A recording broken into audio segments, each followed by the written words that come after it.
of putting in the carburetor. Put the correct gasket on. The first time I tried it, the gasket was not the right size. Correct gasket. He said it didn't matter which side the gasket went on.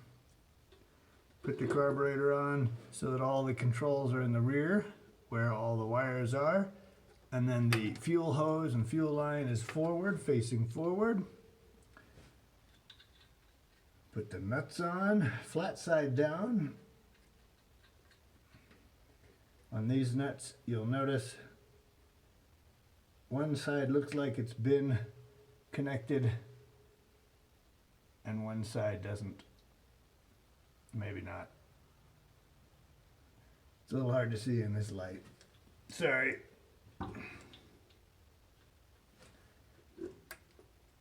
Might have to lift it up.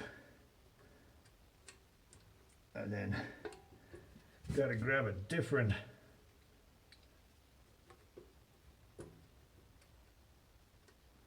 wrench.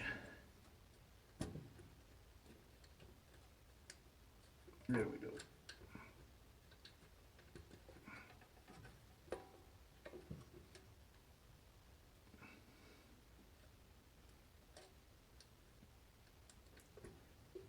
I'll be back.